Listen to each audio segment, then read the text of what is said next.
हरे कृष्णा। आप सभी लोगों का स्वागत है ग्रंथराज श्रीमद् भागवतम महापुराण की कक्षा में।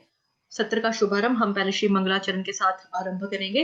ओम अज्ञानतिमिरान्धस्य ज्ञानांजन शलाकया चक्षुरुन्मिलितं येन तस्मै श्री गुरुवे नमः। श्री चैतन्य मनोभीष्टं स्थापितं येन भूतले स्वयं रूपा कदा मह्यं ददाति स्वपदान्तिकं। वन्देऽहं श्रीगुरुः श्रीयुतपदकमलं श्रीगुरून् वैष्णवांश्च श्रीरूपं साग्रजातं सहगण रघुनाथान्वितं तं सजीवम् साधुवैतं सावधूतं परिजन सहितं कृष्ण चैतन्य देवं श्री राधा कृष्ण पादान सहगण ललिता श्री विशाखान्वितांश्च नमः। ओम विष्णुपादाय कृष्ण प्रेष्ठाय भूतले श्रीमते भक्ति वेदांत स्वामिन्निति नामिने नमस्ते सारस्वते देवे गौरवाणी प्रचारिणे निर्विशेष शून्यवादी पाश्चात्य देशतारिणे नमो महावदन्याय कृष्ण प्रेम प्रदायते कृष्णाय कृष्ण चैतन्य नामने गोर्तुषे नमः। हे कृष्ण करुणा सिंधो दीनबंधो जगतपते गोपेश गोपिका कांत श्री राधा कांत नमोस्तुते तप्त कांचन गौरांगी श्री राधे वृंदावनेश्वरी वृषभानुसुते देवी प्रणमामि हरिप्रिये वाञ्छाकल्पतरुभ्यश्च कृपा सिन्धुभयेव च पतितानां पावनेभ्यो वैष्णवेभ्यो नमो नमः।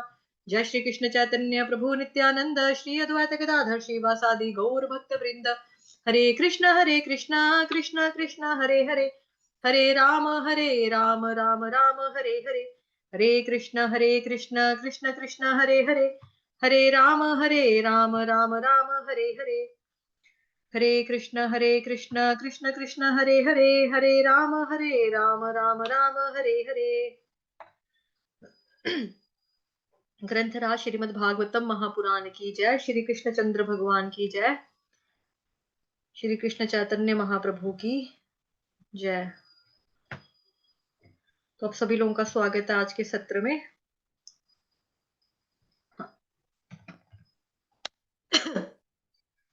तो कल हम पढ़ रहे थे इसके बारे में, अंतरंगा शक्ति, बहिरंगा शक्ति, महामाया, योग माया। तो माया के प्रभाव में जीव किस तरह से आ जाता है, ये सारी चीजें हमने शायद ये डिस्कस नहीं किया था, आई थिंक, है ना। ये डिस्कस आज करना है। हाँ, आपको मैंने वो बताया था, शास्त्रों से उदाहरण बताए थे कि हमारे जो मतलब शास्त्रों के हिसाब से भी अगर हम देखें तो देवता हो चाहे अच्छे अच्छे ऋषि मुनि हो, वो भी अभी तक माया से नहीं बच पाए। मतलब वो, उनको भी माया का प्रभाव पड़ा, उनपे भी माया का चुंगल में वो भी फंसे। और ये बताया था कि आवरणात्मिका शक्ति, विक्षेपात्मिका जो है वो क्या है, गुण माया, है ना, उसके बारे में बताया था। तो आज हम चर्चा करेंगे। मैं कुछ सर्च कर रही हूँ, अगर मुझे फोटो मिल जाए एग्जैक्ट जो मैं आपको दिखाना चाहती हूँ। एक मिनट का समय ले लो।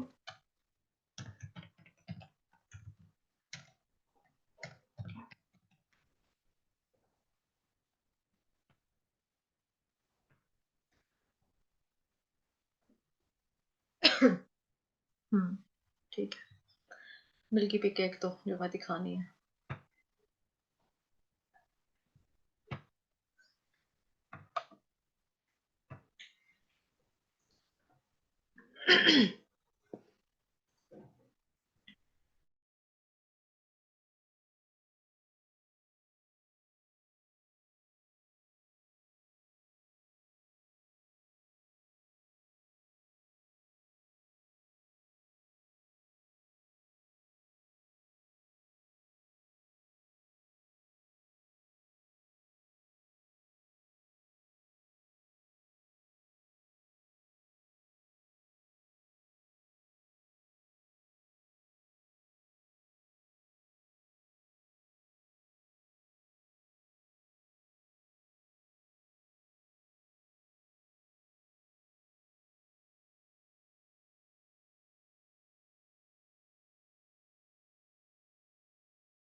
हरे कृष्णा। स्क्रीन नजर आ रही है? आप लोग कैमल वाला फोटो देख पा रहे हो? नहीं देख पा रहे हैं? आवाज आ रही है मेरी? थैंक यू मनीषा माता जी, थैंक यू। चलिए ठीक है, हम आज का सत्र शुरू करते हैं। तो सबसे पहले तो ये बता दिया मैंने आपको कि माया क्या है। अब मैं शॉर्ट और क्विक रिवीजन सॉर्ट ऑफ करूंगी जो हमने पिछले 2-3 दिन में पढ़ा है कि माया क्या है। माया क्या है कि श्री कृष्ण की जो जीव को अज्ञान रूपी अंधकार में डालने वाली शक्ति का नाम है। ठीक है, जैसे अहम मम तव ये बताया था मैंने, उसको ये करवाती है और हमको अज्ञान में डाल देती है और भ्रमित करती है कि मैं बॉडी हूँ और बॉडी से जुड़े जितने भी लोग हैं यानी कि मेरे रिश्तेदार संबंधी वो मेरे हैं, जैसे पति पत्नी पुत्र परिवार ये सब मेरे हैं।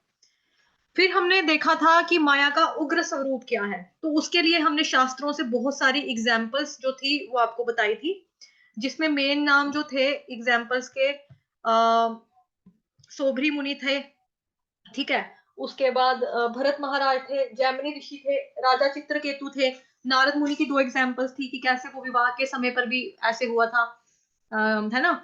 और जब वो पानी की प्यास लगती है, पानी लेने जाते हैं तो माया के प्रभाव में आ जाते हैं। और राजा इंद्र के बारे में, अहल्या के बारे में, है ना। और बताया था अजामिल की कथा और विश्वामित्र मुनि की कथा, तो इनके बारे में हमने देखा। तो हमने यहां से क्या पता लगा हमें कि माया का उग्र स्वरूप क्या है। तो वैसे अगर देखा जाए तो पूरी जो भौतिक जगत है वही माया है पूरा, क्योंकि भौतिक जगत से श्री कृष्ण का संबंध जो है वो टूटा हुआ सा है। लेकिन नॉर्मल लोग जो है जैसे हम और आप लोग, हमारे लिए माया कैसे, हमें कैसे जल्दी फंसाती है माया। अपोजिट जो जेंडर होता है उसकी तरफ हम लोग अट्रैक्शन में आ जाते हैं, अपोजिट जो जेंडर है उसके प्रति हम लोग अट्रैक्ट हो जाते हैं। यानी कि अगर स्त्री है तो उसका पुरुष में आसक्ति हो जाती है, पुरुष है तो उसकी स्त्री में मैथुन आसक्ति हो जाती है। यही सबसे बड़ी माया है। तो जैसे हम देखते भी हैं बॉलीवुड मूवीज के हिसाब से, जैसे हम देखते हैं कि हमें कोई फेवरेट हीरो होता है लड़कियों का, कोई लड़कों की फेवरेट हीरोइन होती है, तो बेसिकली वो क्यों होता है, बिकॉज हम लोग अट्रैक्शन होती है, हमको अपोजिट जेंडर के प्रति अट्रैक्शन होती है। तो माया के यहाँ पर केस में भी यही है। एक चित्रकेतु का एग्जाम्पल था कि हाँ भाई उनको पुत्र प्राप्ति करनी थी, है ना। तो उसके लिए 1 करोड़ रानियां थी उनकी, लेकिन एक रानी जिसको खीर खिलाएगी जो बड़ी वाली रानी थी उसके प्रति ज्यादा आसक्ति, पुत्र के प्रति ज्यादा आसक्ति हो जाती है।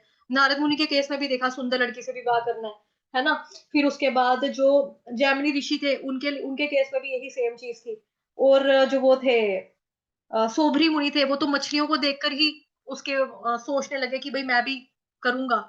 तो मैथुन आसक्ति जो होती है सबसे बड़ी माया है, और जिसमें पूरा पूरा रोल जो प्ले करती है वो अपोजिट जेंडर रोल प्ले करता है। अगर लड़की है तो उसको लड़का बहुत अच्छा लगेगा, लड़का है तो उसको लड़की बहुत अच्छी लगेगी, उस वे में।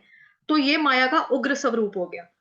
तो स्त्री और जो पैसा है ये दोनों ही माया है, क्योंकि किसी किसी को पैसे का लालच भी आ जाता है कि उसको हम कहते हैं ना मोह माया में फंसा हुआ है, लाभ लोभ में फंसा हुआ है, लोभ मोह माया में फंसा हुआ है। तो मतलब लालच आता है, पैसे के प्रति भी इंसान का लालच आता है, ये दूसरा बड़ा कारण होता है। क्योंकि जो लेडीज होती हैं, जो स्त्री होती है, वो नेचर वाइज देखा जाए वो सुंदर ही होती है। अगर शक्ल से हम ना भी हम किसी को लाइक करें, कोई अगर मेल है, अगर वो सोचे कि नहीं औरत इतनी ब्यूटीफुल नहीं है, देखने में सुंदर नहीं है, बट उसके अंदर गुण क्वालिटीज ऐसी होती हैं कि इंसान अपने आप उसके ऊपर मोहित हो ही जाता है। खाना बनाना, बच्चे पालना, संभालना, घर की लुक आफ्टर करना, मम्मी पापा का ध्यान रखना, है ना। तो ऑटोमेटिकली अगर दिखने में भी कोई लड़की ब्यूटीफुल नहीं है उसके बावजूद भी इंसान जो है औरत के प्रति आसक्त हो जाता है। और अगर वो सुंदर देखने में है तो वो तो पहले ही उसके ऊपर मोहित हो ही जाएगा। तो आसक्त होने की वजह से उनका जो जिंदगी का लक्ष्य बन जाता है जीवात्मा का, वो काम सुख ही बन जाता है। तो इसकी वजह से वो श्री कृष्ण की भक्ति को भूल जाता है। तो इसी तरह से जब औरत होती है वो भी जब पुरुष के प्रति आकर्षित हो जाती है तो वो भी श्री कृष्ण को भूल जाती है। तो ये भी स्त्री के लिए भी माया है और पुरुष के लिए भी माया है। और अगर मेल और फीमेल दोनों हैं, कृष्ण भक्त बालक पाने के लिए मैथुन करें तो वो चीज माया नहीं है। तो आप लोगों को पता होगा, आपने सुना होगा कि श्री प्रभुपाद जी जो हैं, प्रभुपाद जी वो मैरिज को लेकर उनकी बहुत सारी कोटेशंस हैं। अगर आप वेदा बेस में जाएंगे, वेदा कोर्स में जाएंगे, कोर्स बाय शीला प्रभुपाद जैसी वेबसाइट्स को देखेंगे, वहां पे अगर आप सर्च मतलब गूगल सर्च में डालेंगे, कीवर्ड डालोगे स्पेशल की मैरिज को लेकर या मैरिज लाइफ को लेकर प्रभुपाद जी की या संतान उत्पत्ति को लेकर प्रभुपाद जी के क्या विचार थे, तो वहां पे आपको साफ पता लगता है कि वो कहते हैं कि जैसा हमारे शास्त्रों में वर्णन है किया हुआ, प्रभुपाद जी शास्त्रों का रेफरेंस देते हुए हमें समझाते हैं कि अगर शादी करना है, गृहस्थ जीवन में आना है तो कोई बुरा नहीं है। और अगर हम इस्कॉन में देखें तो यहाँ पर हमें सन्यासी यानी कि जो ब्रह्मचारी हैं वो भी हमें मिलते हैं, मतलब जिन्होंने कभी शादी ही नहीं की। कुछ लोग जो उन्होंने शादी की है, शादी के बाद वो सन्यास लेते हैं, ऐसे लोग भी हमें देखने को मिलते हैं जो आज गुरु गद्दी पर बैठे हुए हैं, ठीक है। और कुछ लोग जो है वो गृहस्थ जीवन का पालन कर रहे हैं लेकिन फिर भी वो गुरु गद्दी पे बैठे हुए हैं, है ना। उसमें से नाम आता है जैसे कि परम पूजनीय क्रतु दास अधिकारी जी एक हैं, फिर संकर्षण दास अधिकारी प्रभु जी हैं, मतलब गुरु महाराज हैं, वो मतलब गुरु की गद्दी पे बैठते हैं। तो ये लोग मैरिड हैं, बट मैरिड अगर कोई है लेकिन शादी करने के बाद अगर कोई गलत चीजें करे, मतलब पर स्त्री पर पुरुष का संबंध रखे, जो कि हमारे 4 नियमों में भी आता है कि प्राय स्त्री नो इलिसिट सेक्स जिसको बोलते हैं इंग्लिश में, है ना। तो वो चीज नहीं करनी है। अगर इंसान अपने घर में ही है, अगर भक्ति नहीं कर पाएगा ये सोचकर कि काश शादी कर लेता, या रिस्पॉन्सिबिलिटी है, मम्मी पापा को कोई देखने वाला ही नहीं है, उस वजह से एक घर में औरत चाहिए थी, उस वजह से भी किसी ने शादी की है, तो भी कोई फर्क नहीं पड़ता। शादी मतलब प्रभुपाद जी ने खुद करवाई है। प्रभुपाद जी ने खुद इस चीज को बोला है कि अगर कोई नहीं कर सकता, अगर कोई ब्रह्मचारी नहीं रह सकता, प्रॉब्लम्स है, इट्स ओके, आप शादी करके भी भक्ति कर सकते हो। तो उस वे में, और यहाँ पे जो संतान उत्पत्ति की बात आती है जब, तो प्रभुपाद जी कहते हैं, साफ बताते हैं वहां पे शास्त्रों का रेफरेंस देते हुए कि हमें क्या करना है। सबसे पहले भगवान से प्रार्थना करनी है, गुरुजन से आशीर्वाद लेना है, और घर के जो बूढ़े बुजुर्ग हैं उनसे आशीर्वाद लेना है। उनको बताना है कि हम लोग जो है गर्भधान संस्कार जिसको कहते हैं ना, जिसमें आदमी लेडीज को प्रेग्नेंट करते हैं, वो वाला प्रोसेस जो है उसको एक संस्कार का नाम दिया जाता है, गर्भाधान संस्कार करके। तो उसको हमने करना है, तो उसके लिए उनको 64 आई थिंक माला बताई गई है, हस्बैंड को भी करने के लिए और वाइफ को भी करने के लिए। ऐसे तो हमको डेली लाइफ में 16-16 मिनिमम बताते हैं ना प्रभुपाद जी, रिलैक्सेशन के तौर पे। अदरवाइज इंडियंस को उन्होंने 64 ही का बोला हुआ है प्रभुपाद जी ने, बट हम लोगों की कंसेशन दिया हुआ प्रभुपाद जी ने, डिस्काउंट कर दिया थोड़ा कि इट्स ओके 16 ही करो। बट वैसे प्रभुपाद जी जब संतान उत्पत्ति के लिए प्रभुपाद जी बताते हैं 64 राउंड्स करो, और जो मैंने बताया कि सबका आशीर्वाद लेना है। उसके बाद भगवान जी से प्रार्थना यही सोच के करनी है कि जो हम दुनिया में लाने वाले हैं वो एक अच्छी आत्मा हो, उसको मैं कृष्ण भावना भावित बना सकूं। इनफैक्ट प्रभुपाद जी ये बोलते हैं साथ ही में कि अगर कोई पिता या माता, उसको तब तक दुनिया में बच्चा नहीं लाना चाहिए जब तक वो ये गारंटी ना ले कि ये जो दुनिया में आज बच्चा आएगा, मतलब आने वाला है, उसका ये आखिरी जन्म होगा। उसको जन्म जरा मृत्यु व्याधि से मैं छुड़ा लूंगा। क्यों? क्योंकि मैं उसको बताऊंगा कि कृष्ण कौन है, मैं उसको भक्त बनाऊंगा, मैं भक्ति में लगवाऊंगा। तो जब कोई इतनी गारंटी लेता है तो ही उसको संतान पैदा करने का हक है, अदरवाइज संतान पैदा करने की जरूरत नहीं है। तो फिर प्रभुपाद जी दूसरा शब्द भी यूज करते हैं जो कि शायद आप लोगों को हार्श लगे, आप चाहें तो देख सकते हैं गूगल पे। प्रभुपाद जी कहते हैं कि कुत्ते बिल्लियों की तरह बच्चा पैदा करने की कोई जरूरत नहीं है, कि आप सोचो कि हम सेल्फ ग्रेटिफिकेशन के लिए बच्चा पैदा करें। क्यों? क्योंकि वो लेडीज है, मुझे उसके प्रति अट्रैक्शन है, मैं एक मेल हूँ, मुझे उसके साथ उसका भोग करना है, और सोचे कि हाँ मेरा हस्बैंड हैंडसम है, अब शादी का मतलब ही यही चीज है करना, तो हम करें। तो वो कुत्ते बिल्लियों की तरह सेक्स करना या बच्चे पैदा करने की कोई जरूरत नहीं है। आप सिर्फ तब पैदा करो जब आप देख सकते हो, जब आप गारंटी ले सकते हो कि ये बच्चा जो दुनिया में आएगा ये उसका आखिरी जन्म होगा, मैं उसको जन्म जरा मृत्यु व्याधि 84 लाख की योनियों से छुटकारा दिलवाऊंगा, उसको बताऊंगा परम पिता कौन है, उसको भगवत धाम लेके जाने की कैपेबिलिटी रखता हूं मैं, उसको बता दूंगा, भक्त बनाऊंगा। फिर ये माया नहीं है, फिर ये धर्म है।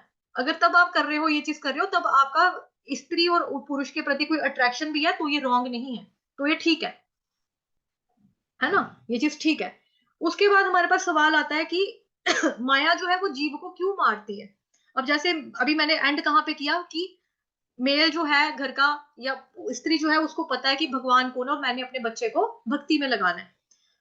अगर हमें इतना ज्ञान है, इतना पता है कि भगवान ही है, तब भी हम माया के प्रभाव में आते हैं। कैसे आते हैं? क्योंकि जो जीव आत्मा है यानी कि हम लोग हैं, कृष्ण भगवान जी से विमुख होकर इंद्रिय तृप्ति यानी कि सेल्फ ग्रेटिफिकेशन में लग जाते हैं, हम भोग की इच्छा में लग जाते हैं, हम लोग कृष्ण को भूल जाते हैं, भक्ति करना भूल जाते हैं। इस वजह से माया हमको मारती है, माया के चांटे हमें तभी पड़ते हैं। कोटेशन जब बुक डिस्ट्रीब्यूशन की हो रहे थे तो आपने कोटेशन देखी होगी बहुत बार मेरे स्टेटस के ऊपर, नहीं चाहिए माया के चांटे तो रोज भगवत गीता बांटे। है ना। तो दैट मीन्स कि कृष्ण के बारे में ही बताना जो है वही है। अगर हम कृष्ण की भक्ति नहीं कर रहे हैं, उनसे उन्मुख हो गया जीव, तब हमको माया थप्पड़ मारती है। थप्पड़ क्या, बहुत ही कुछ मारती है, फिर तो कोड़े हंटर सब कुछ ही मारती है। तो चैतन्य चरितामृत के मध्य लीला में श्लोक आता है 20th में कि 117वां नंबर है शायद उसका। कृष्ण भूलि से जीव अनादि बहिर्मुख, अतैव माया तारे देय संसार दुख। कि जीव जो है अनंत काल से श्री कृष्ण को भूल कर बाहरी रूप द्वारा आकृष्ट होता रहता है, इसीलिए अतः उसे जो माया है वो भौतिक संसार में सभी प्रकार के दुख देती रहती है, तभी करके हम दुखी होते हैं। और क्या बोलते हैं, कृष्ण बहिर्मुख हैया भोग वांछा करे, निकटस्थ माया तारे जापट या धरे। कि अनादिकाल से कृष्ण विमुख जीव नाना प्रकार से संसारिक भोगों की अभिलाषा करता आ रहा है। इनफैक्ट यह देखकर उसके समीप जाने वाली माया झटपट उसको पकड़ लेती है और अपने कंट्रोल में कर लेती है, क्योंकि वो देख रही है ये बेचारा तो कभी आज आज इसको मोबाइल चाहिए, कल इसको लैपटॉप चाहिए, परसों इसको दूसरी लड़की चाहिए थी, आज इसने देखा वो उसकी फ्रेंड आई है साथ में, उसके बाल ज्यादा अच्छे हैं, चलो मैं उसके पीछे लगता हूँ। तो ये जब माया देखती है चीज, वो फटाफट उस पर झपटा मार के पकड़ लेती है माया। तो माया मारती कैसे है, आज हम इसका एग्जाम्पल देखेंगे। ये देखो, एक तो मैंने आपको कल एग्जाम्पल दी थी, आई होप आप लोग देख पा रहे हो इसको। मैं पॉज कर रही हूँ यहाँ पे, ठीक है, क्योंकि मैं एक और फोटो डाउनलोड करके दिखाना चाहती हूँ आपको, अगर मिलती है मेरे को तो। हम्म, हम्म, हाँ जी, दिख गई, वेरी गुड।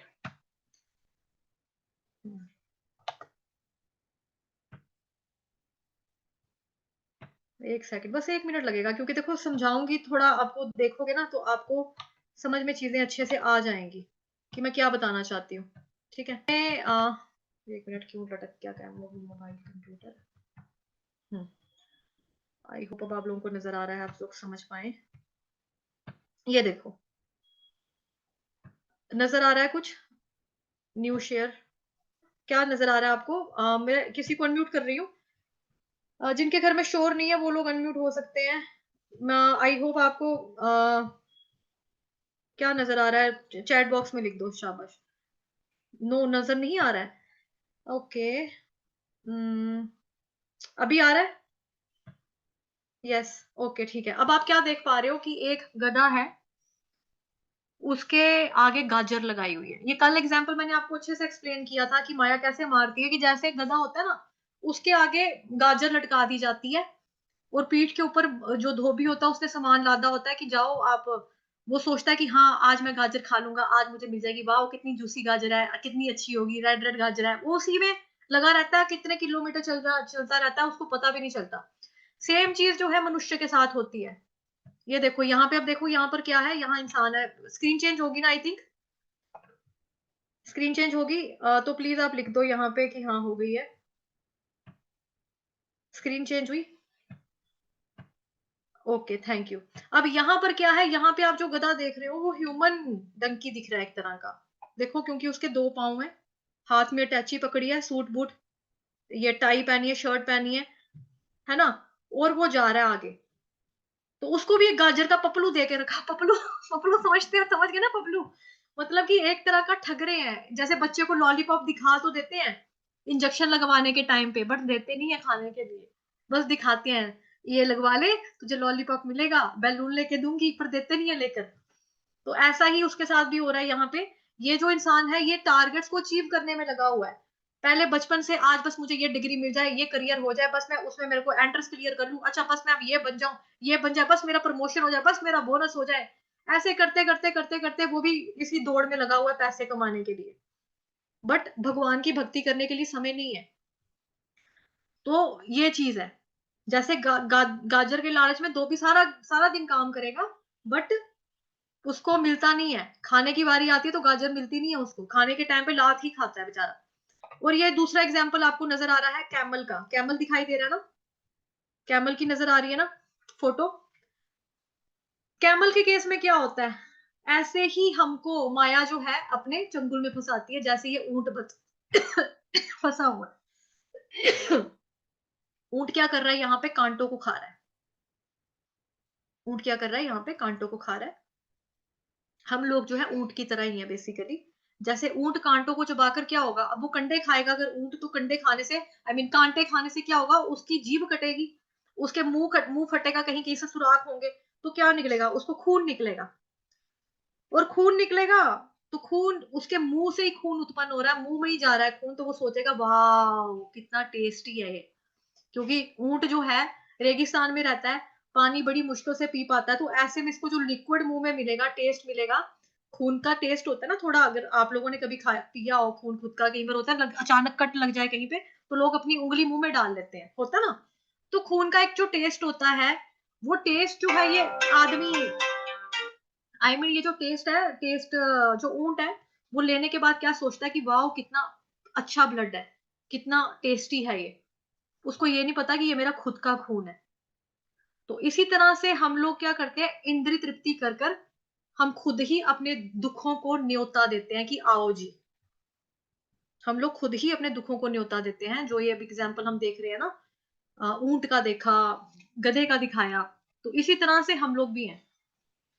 और जन्म जन्मांतरों तक हम दुख भोगते रहते हैं, सिर्फ इसी केस में नहीं है, इसी जन्म में नहीं है, बहुत आगे तक चलता रहेगा। तो मनुष्य जो है सरल जीवन जीकर कृष्ण की भक्ति करके पूरी तरह से आनंद और सुख की प्राप्ति कर सकता है। जैसे हमने यहाँ पे पढ़ा, जो हम पढ़ रहे हैं अपनी, जहां से हमारी चीज शुरू हुई थी यहाँ पे भागवतम में,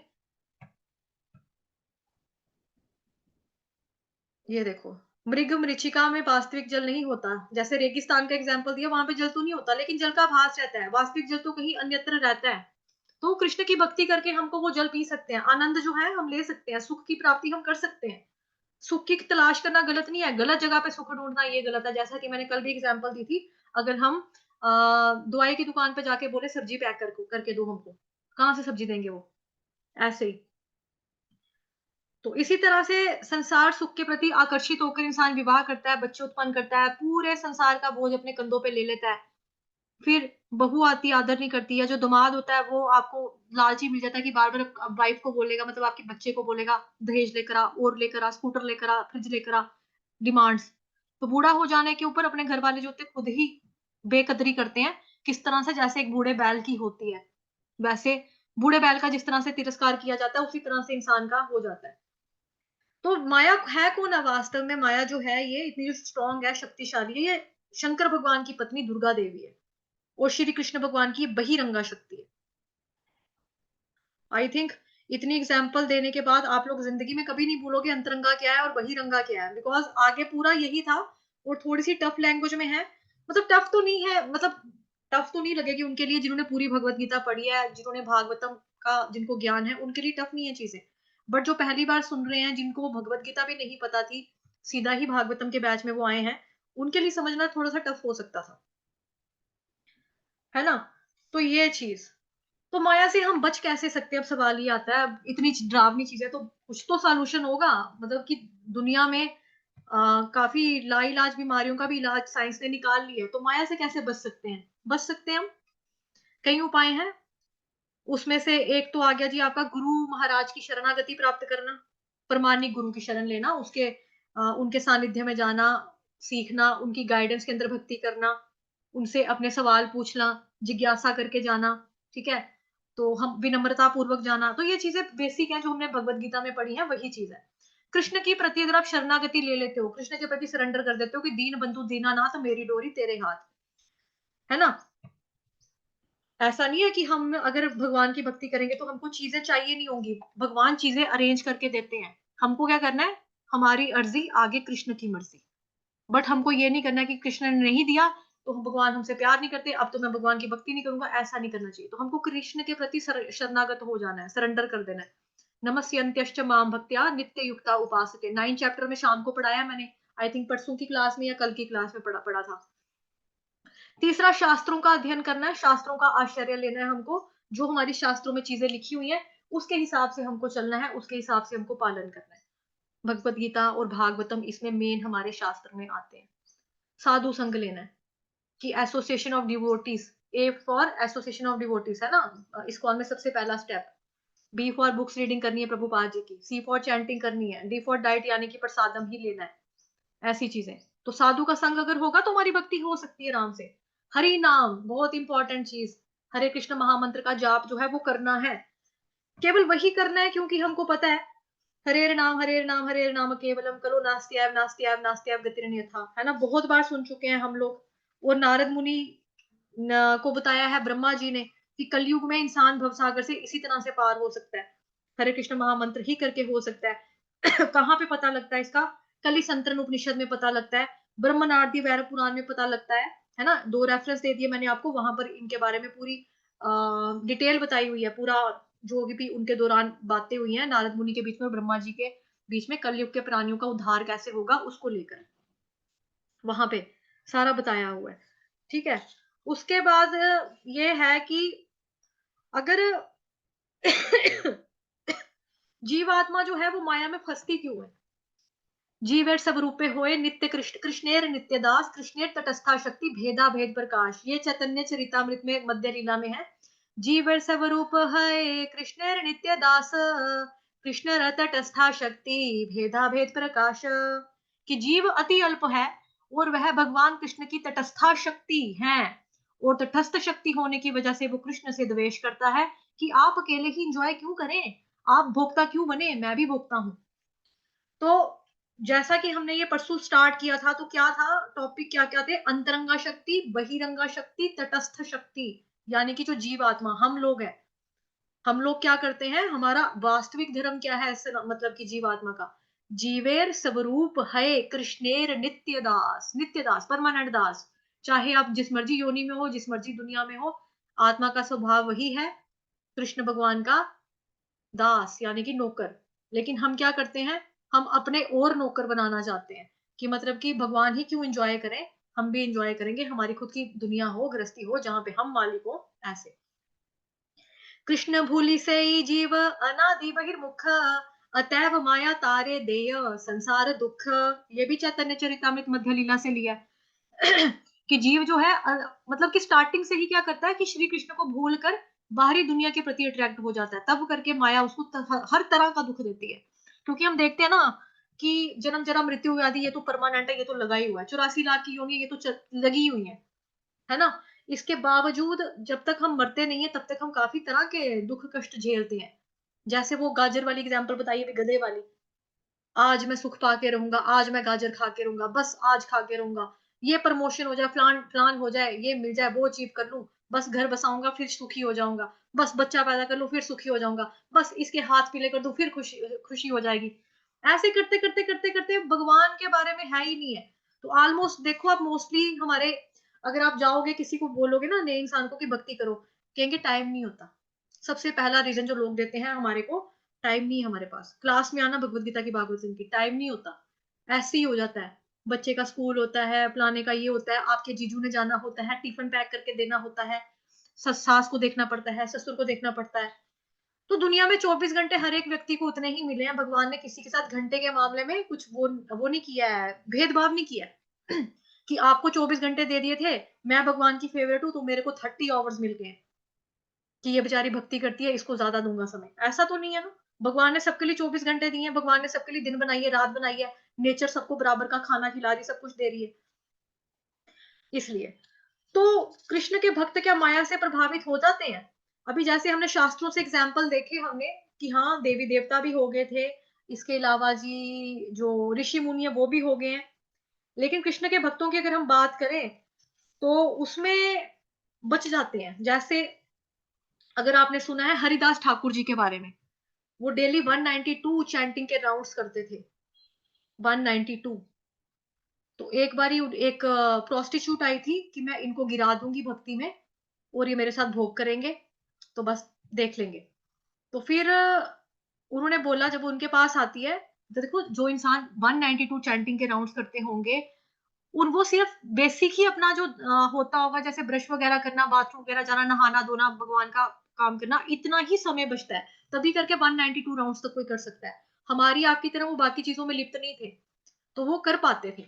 तो जब वैश्या उनके पास आती है तो उन्होंने बोला रुक जाओ, मैं अपनी माला कंप्लीट कर लूं, फिर मैं आपसे बात करता हूँ, आप क्यों आए हो, मैं आपसे पूछूंगा रीजन आने का, कारण क्या है। कहती कोई बात नहीं, मैं वेट करती हूँ।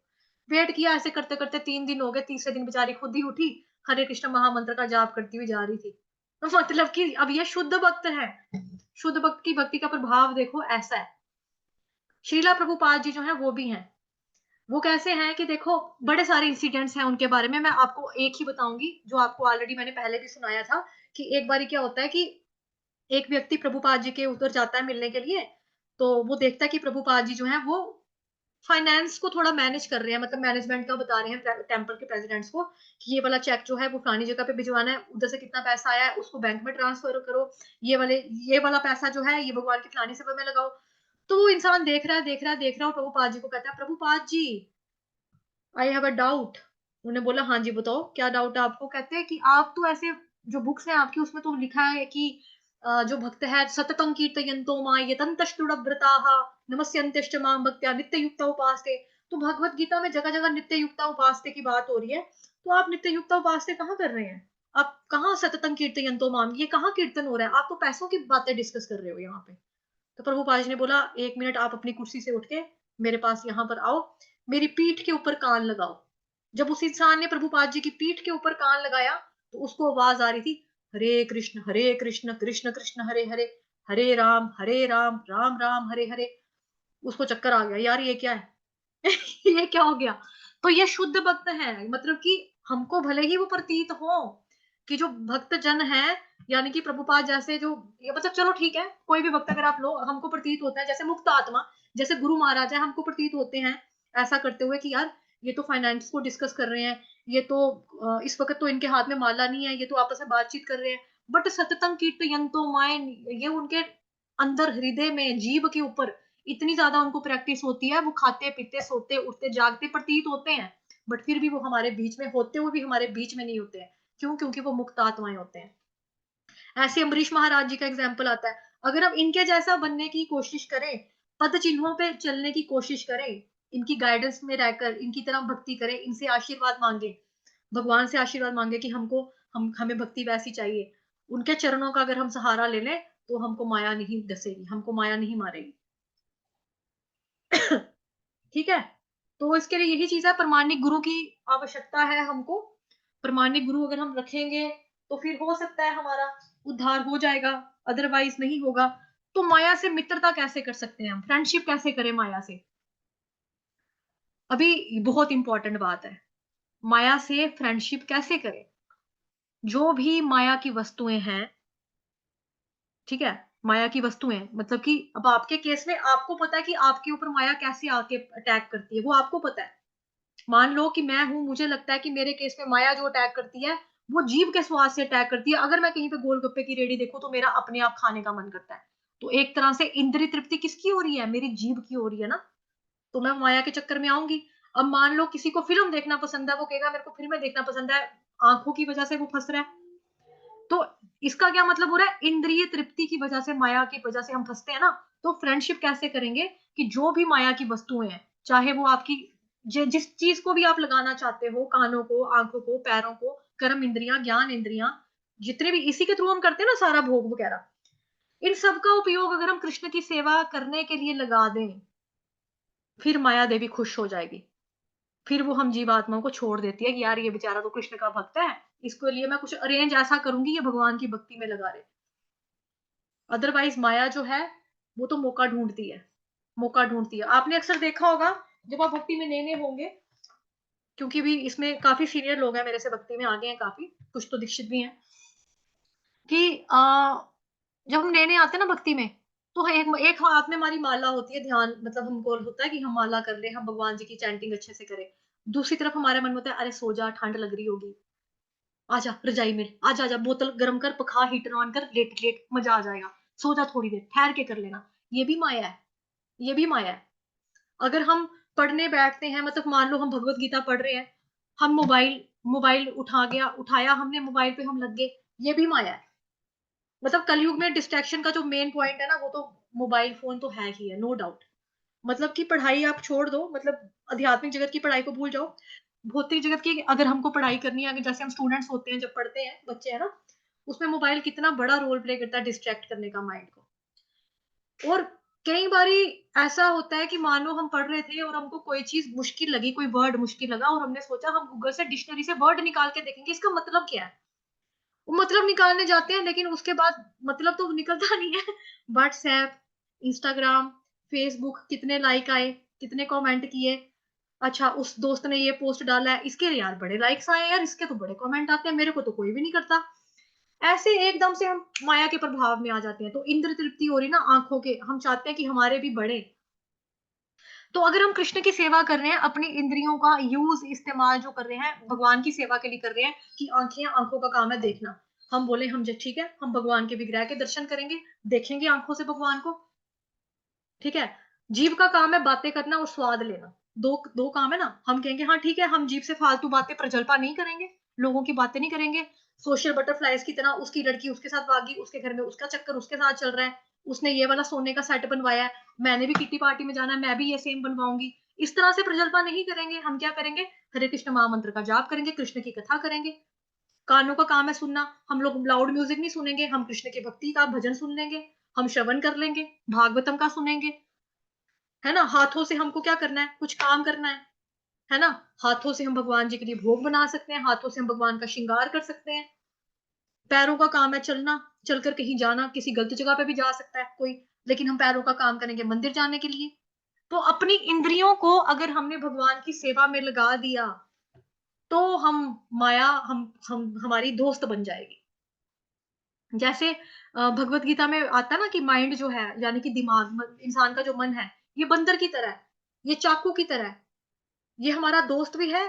भगवान खुद कहते हैं ना भगवत गीता में कि तुम्हारा मन तुम्हारा दोस्त भी है, शत्रु भी है। अब ये तुम पर डिपेंड करता है कि तुम इसको फ्रेंड बनाते हो या दुश्मन बनाते हो। फ्रेंड कैसे बना सकते हैं, उसका एग्जाम्पल शास्त्रों में हमारे जो आचार्य देते हैं चाकू के साथ दिमाग की, कि अगर चाकू जो है वो किसी डॉक्टर के हाथ में होगा, वो ऑपरेशन करेगा बंदे का, इंसान ठीक कर देगा, जिंदगी दे देगा। लेकिन वही चाकू किसी क्रिमिनल के हाथ में होगा, वो या कसाई के हाथ में होगा, वो मार देगा, खून कर देगा। तो चाकू की थोड़ा कसूर है, चलाने वाले का कसूर है कि वो डॉक्टर है या वो कसाई है या वो क्रिमिनल है। उसी तरह से हमको ट्रेन करना है अपने माइंड को, अपनी इंद्रियों को भगवान की सेवा में लगाकर। रोकना या दबाना जो है वो सॉल्यूशन नहीं है। जैसे ये कुछ धर्म के, धर्म क्या, धर्म तो मतलब कुछ जो संप्रदाय के लोग कर देते हैं कि आ, भगवान को ध्यान करने के लिए मन आगे पीछे जाता है, दूर जंगल में चले जाओ, घर बार छोड़ दो, ठीक है। यहाँ तक के प्राइवेट पार्ट तक काट काट और सिल देते हैं लोग, कि मतलब कि है ही नहीं तो होगा कहाँ से कुछ। बट वो चीज नहीं है। हमारे धर्म में बोला जा रहा है अपनी इंद्रियों को भगवान की सेवा में लगाओगे तो ऑटोमेटिकली कंट्रोल में आ जाएंगी। उस तरह से दबाकर कंट्रोल करने की जरूरत नहीं है उस चीज को। अगर आपको लगता है शादी करके आप भक्ति कर सकते हो, तो शादी करके घर बसाकर भक्ति करो, बच्चे को भक्ति में लेकर आओ, बीवी को भक्ति में लेकर आओ, हस्बैंड है तो उसको भक्ति में लेकर आओ, ठीक है। हरि बोल, इतना ही हो पाएगा। लेस देन 1 मिनट बचा है। किसी का कोई प्रश्न, कुछ क्वेश्चन आंसर है तो समझ में आया? किसी को कोई दिक्कत? फास्ट आई थिंक मैं गई होंगी काफी ज्यादा, क्योंकि मेरे को ये टॉपिक कंप्लीट करना था आज, है ना, इससे ज्यादा समय का नहीं था। और इतना जरूरी है समझना, क्योंकि आने वाले जो अगले श्लोक है उसमें भी इसके बारे में जगह जगह लाइन्स आनी थी ना, फिर आपने कंफ्यूज होना था ये क्या बात हो रही है, तो मैंने पहले ही क्लियर कर दिया। ओम पूर्णमद पूर्णमिदम पूर्णात पूर्णमुदच्यते पूर्णस्य पूर्णमादाय पूर्णमेवावशिष्यते। ओम शांति शांति शांति। हरे कृष्णा। मैसेजेस आ रहे हैं, 1 मिनट चेक कर लेती हूँ। हरी बोल, थैंक यू माता जी। अच्छा, डंकी की एग्जांपल दोबारा बताने का ये था कि जैसे गधा होता है ना, उसका मालिक उसके आगे एक गाजर लगा देता है, वो सोचता है कि आज मैं गाजर खाऊंगा, लेकिन उसको गाजर उससे 1 फुट की दूरी पे लगी होती है, उसको खाने के लिए मिलती नहीं है। वो था गाजर का एग्जाम्पल।